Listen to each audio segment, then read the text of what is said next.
Hello' everyone, আশা কৰোঁ সকলো ভালেই আছে। আজি মই এটা পাৰ্চেল ৰিচিভ কৰিলোঁ হেল্থ প্লাছ কানেক্টৰ তৰফৰ পৰা।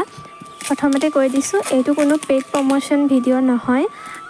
মই জাষ্ট এটা কমেণ্ট পাইছিলোঁ ইউটিউবত যে তেওঁলোকৰ পৰা ল'ব পাৰিম বুলি চবেই, তো ভাবিলোঁ তেওঁলোকক কণ্টেক্ট কৰি চাওঁ।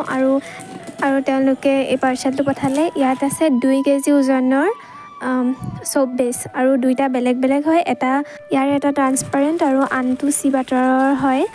আপোনালোকে তেওঁলোকৰ পৰা পাৰ কেজি 160 মানত ল'ব পাৰিব, য'ত নেকি মিছ', ফ্লিপকাৰ্টত ইয়াতকৈ অলপ দামটো বেছি, 180-90 মান পৰেগৈ। কিন্তু আপোনালোকে তেওঁলোকৰ পৰা অকণমান কম প্ৰাইজত ল'ব পাৰিব।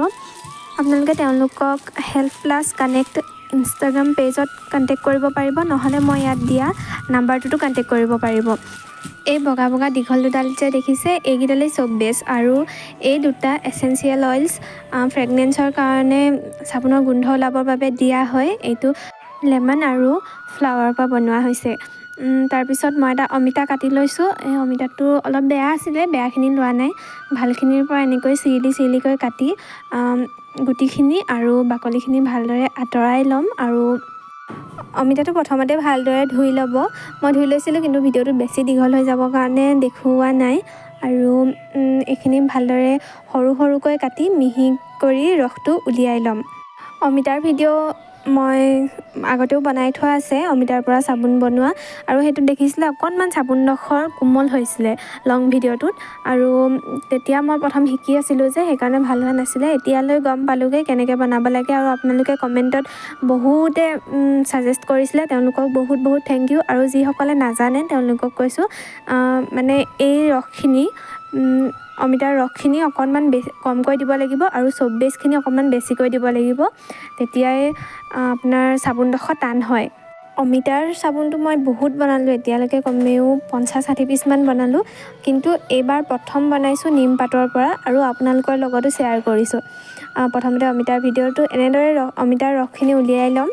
আৰু তাৰপিছত এই চ'প বেছডোখৰ এইডোখৰ 1 কেজি আছিলে, ইয়াৰে সম্পূৰ্ণ আধা কেজি মই বনাবলৈ লৈছোঁ। একেবাৰে সৰহকৈ বনাই দিছোঁ। আৰু কাৰণ এতিয়া আমাৰ ঘৰত প্ৰায় এইবোৰ চাবোনেই ব্যৱহাৰ হৈ থাকে, আৰু ওচৰ চুবুৰীয়াও এনেকুৱা ঘৰত বনোৱা চাবোন ব্যৱহাৰ কৰি ভাল পাইছে। সেইকাৰণে এনেকৈ আমি সৰহকৈ বনাই দিছোঁ মানে। তাৰপিছত এইখিনি ভালদৰে সৰু সৰুকৈ কাটি ল'ম। সৰু সৰুকৈ কাটি ল'লে আচলতে পগাওঁতে মানে মেল্ট কৰোঁতে ইজি হয়, বেছি সময় নালাগে। তাতে গৰমত সোনকালে হোৱাটোৱে লাগে, আৰু সেইকাৰণে সৰু সৰুকৈ কাটিছোঁ, তেতিয়া সোনকালে মেল্ট হ'ব। যিসকলে বনাই পোৱা নাই, ঘৰতে বনাই পোৱা নাই, তেওঁলোকে এবাৰ বনাই চাব আৰু ট্ৰাই কৰি চাব, ইউজ কৰি চাব চাবোনডোখৰ কেনেকুৱা লাগে ইউজ কৰি। তাৰপিছত যদি ভাল পায়, তেনেহ'লে আপোনালোকে তেওঁলোকৰ পৰা হেল্থ প্লাছ কানেক্টৰ পৰা অৰ্ডাৰ কৰিব পাৰিব। সকলো প্ৰডাক্টেই পাব চাবোন বনোৱাৰ। তেওঁলোকক মাত্ৰ কল কৰি বা মেছেজ কৰি চাই ল'ব, কি কি প্ৰয়োজন তেওঁলোকে ক'বই। তেওঁলোকৰ ওচৰত আপোনালোকে আৰু বহুত প্ৰডাক্ট পাব, কি আপোনালোকে ব্যৱহাৰ কৰে। যিসকলে মুলতানী মিট্টি ব্যৱহাৰ কৰে, তেওঁলোকৰ ওচৰত পাব, আৰু নেচাৰেল পাউডাৰসমূহো পাব। চ'প বেছখিনি ডাবল বইলিং প্ৰচেছেৰে মেল্ট কৰি লোৱাৰ পিছত অমিতাৰ ৰসখিনি দিলোঁ। আৰু এতিয়া এই ফ্ৰেগনেন্সৰ বাবে এচেঞ্চিয়েল অইল দিবলৈ লৈছোঁ। ইয়াৰ 2 বা 3 টোপাল দিলেই হৈ যাব। আৰু ইয়াত দি দিলোঁ। এতিয়া এই চাবোনখিনিৰ পৰা অলপ স্মেল আহি থাকিব। আৰু এই ফ্ৰেগনেন্সটো নিদিলেও হয়, কিন্তু যিসকলে চাবোনডোখৰ গোন্ধাই থাকিলে ঘঁহি ভাল পায়, তেওঁলোকৰ বাবে এইটো ইউজ কৰিব পাৰিব। তাৰপিছত এই চাবোনখিনি গৰমে গৰমে ছিলিকন মল্ডত ৰাখি যাম, আৰু পনীয়া হৈ থাকোঁতেই এইখিনি ৰাখিব লাগিব। ইয়াত যে ফেনখিনি উঠিছে, এই ফেনখিনি আঁতৰাবলৈ এবিধ কেমিকেল ব্যৱহাৰ কৰা হয়, কিন্তু মই কেমিকেল ব্যৱহাৰ কৰা নাই। কাৰণ চাবোনৰ ফেনখিনি থাকিলেও একো প্ৰব্লেম নহয়, কিন্তু অলপ ফুটা ফুটা হৈ থাকে আৰু শুকোৱাৰ পিছত। আৰু মই এইখিনি কেনেকৈ আঁতৰাব লাগে নিমৰ চাবোনৰ ভিডিঅ'টোত দেখুৱাইছোঁ। এইখিনি কথা কওঁতে কেনেকৈ প্ৰচেছটো কোৱাই নহ'লে, কাৰণ আৰু আগতো মই এটা অমিতাৰ ভিডিঅ' দি থোৱা আছিলে, সেইকাৰণে কোৱা নহ'লে ভালকৈ। এইখিনি উলিয়াই চাইছোঁ, কিমান ধুনীয়া লাগিছে চাওকচোন। আপোনালোকেও ঘৰতে ট্ৰাই কৰি চাব, কাৰণ কিনা চাবোনবোৰ প্ৰায় টয়লেট চাবোনেই হয়, আৰু ই স্কিনৰ বাবে বৰ ভাল নহয়। এইখিনি চাবোনখিনি কেনেকুৱা লাগিছে জনাব। আৰু এতিয়া আহিছোঁ নিমৰ চাবোনৰ ভিডিঅ'টোলৈ। তাৰ বাবে মই এইখিনি মহানিম ছিঙি আনিলোঁ।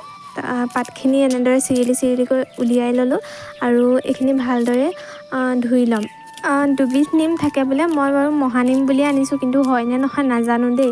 আপোনালোকে যিসকলে জানে কমেণ্টত জনাব এইটো মহানিম হয়নে নে আন ইটো নিমৰ নামটোও মই নাজানো। যিয়ে নহওক, নিম যিহেতু স্কিনৰ বাবে ভাল, চ' এনেকৈ নিমৰ পৰা এতিয়া বনাব লৈছোঁ। এইখিনি ভালদৰে ধুই ল'লোঁ। ধুই লোৱাৰ পিছত এনেদৰে খুন্দনাত ভালদৰে খুন্দি ল'ম। মই ইয়াত অকণমানো পানী মিহলোৱা নাই, একদম সম্পূৰ্ণ নিমৰ ৰসৰ পৰাই বনাবলৈ লৈছোঁ। এইখিনি ভালদৰে খুন্দি লৈছোঁ। একেবাৰে মিহিকৈ খুন্দা নাই, অকণমান থেতেলিয়াই দিছোঁ যাতে ৰসটো ওলায় আৰু সৰহকৈ লৈছোঁ যে মোৰ বেছি ৰসৰ প্ৰয়োজন নহয়, কিন্তু মই এইখিনি মানে পিছত খাবলৈও ইউজ কৰিম শুকুৱাই পিনি, সেইকাৰণে আধাকৈ থেতেলিয়াই লৈছোঁ। এইখিনি উলিয়াই ল'লোঁ।